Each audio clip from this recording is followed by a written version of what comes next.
Yohanes pasal 10. Gembala yang baik.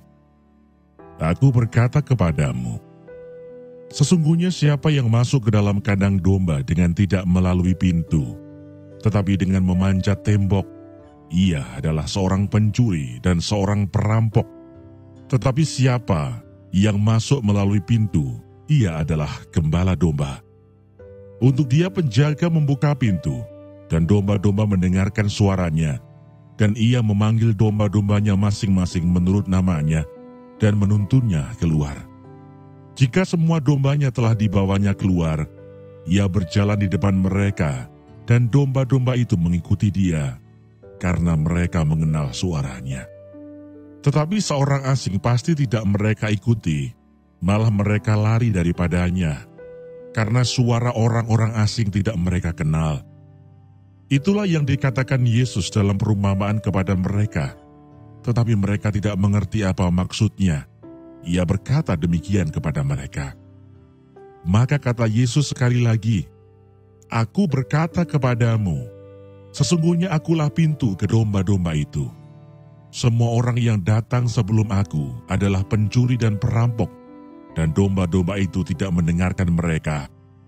Akulah pintu. Barang siapa masuk melalui aku, ia akan selamat, dan ia akan masuk dan keluar dan menemukan padang rumput. Pencuri datang hanya untuk mencuri, dan membunuh, dan membinasakan. Aku datang supaya mereka mempunyai hidup, dan mempunyainya dalam segala kelimpahan. Akulah gembala yang baik. Gembala yang baik memberikan nyawanya bagi domba-dombanya. Sedangkan seorang upahan yang bukan gembala, dan yang bukan pemilik domba-domba itu sendiri, ketika melihat serigala datang, meninggalkan domba-domba itu lalu lari, sehingga serigala itu menerkam dan mencerai-beraikan domba-domba itu. Ia lari karena ia seorang upahan, dan tidak memperhatikan domba-domba itu. Akulah gembala yang baik, dan aku mengenal domba-dombaku, dan domba-dombaku mengenal aku, sama seperti Bapa mengenal aku, dan aku mengenal Bapa, dan aku memberikan nyawaku bagi domba-dombaku. Ada lagi padaku domba-domba lain yang bukan dari kandang ini. Domba-domba itu harus kutuntun juga, dan mereka akan mendengarkan suaraku, dan mereka akan menjadi satu kawanan dengan satu gembala. Bapa mengasihi aku oleh karena aku memberikan nyawaku untuk menerimanya kembali. Tidak seorang pun mengambilnya daripada aku, melainkan aku memberikannya menurut kehendakku sendiri. Aku berkuasa memberikannya dan berkuasa mengambilnya kembali. Inilah tugas yang kuterima dari Bapakku. Maka timbullah pula pertentangan di antara orang-orang Yahudi karena perkataan itu. Banyak di antara mereka berkata, Ia kerasukan setan dan gila. Mengapa kamu mendengarkan dia? Yang lain berkata, Itu bukan perkataan orang yang kerasukan setan. Dapatkah setan memelekkan mata orang-orang buta? Yesus ditolak oleh orang Yahudi. Tidak lama kemudian tibalah hari raya pentahbisan Bait Allah di Yerusalem. Ketika itu musim dingin, dan Yesus berjalan-jalan di Bait Allah, di Serambi Salomo.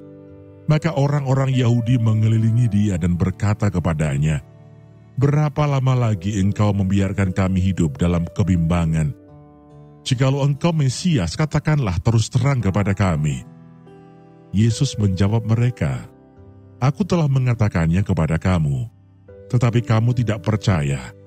Pekerjaan-pekerjaan yang kulakukan dalam nama Bapakku, itulah yang memberikan kesaksian tentang aku.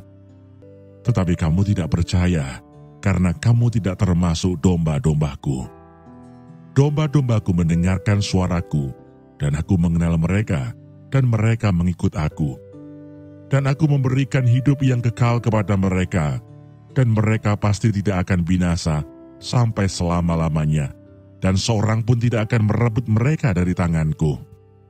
Bapakku yang memberikan mereka kepadaku lebih besar daripada siapapun, dan seorang pun tidak dapat merebut mereka dari tangan Bapa. Aku dan Bapa adalah satu. Sekali lagi orang-orang Yahudi mengambil batu untuk melempari Yesus.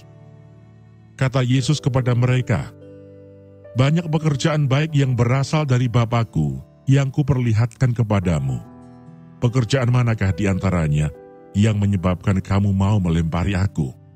Jawab orang-orang Yahudi itu, "Bukan karena suatu pekerjaan baik, maka kami mau melempari engkau, melainkan karena engkau menghujat Allah, dan karena engkau, sekalipun hanya seorang manusia saja, menyamakan dirimu dengan Allah." Kata Yesus kepada mereka, "Tidakkah ada tertulis dalam kitab Taurat kamu, Aku telah berfirman, kamu adalah Allah?" Jikalau mereka kepada siapa firman itu disampaikan disebut Allah, sedang kitab suci tidak dapat dibatalkan, masihkah kamu berkata kepada Dia yang dikuduskan oleh Bapa dan yang telah diutusnya ke dalam dunia, "Engkau menghujat Allah, karena Aku telah berkata, Aku anak Allah"? Jikalau Aku tidak melakukan pekerjaan-pekerjaan Bapa-Ku, janganlah percaya kepadaku.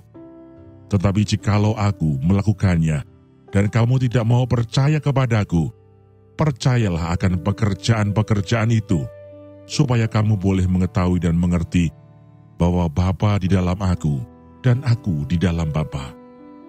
Sekali lagi mereka mencoba menangkap Dia, tetapi Ia luput dari tangan mereka. Yesus di seberang sungai Yordan. Kemudian Yesus pergi lagi ke seberang Yordan, ke tempat Yohanes membaptis dahulu, lalu Ia tinggal di situ. Dan banyak orang datang kepadanya dan berkata, "Yohanes memang tidak membuat satu tanda pun, tetapi semua yang pernah dikatakan Yohanes tentang orang ini adalah benar," dan banyak orang di situ percaya kepadanya.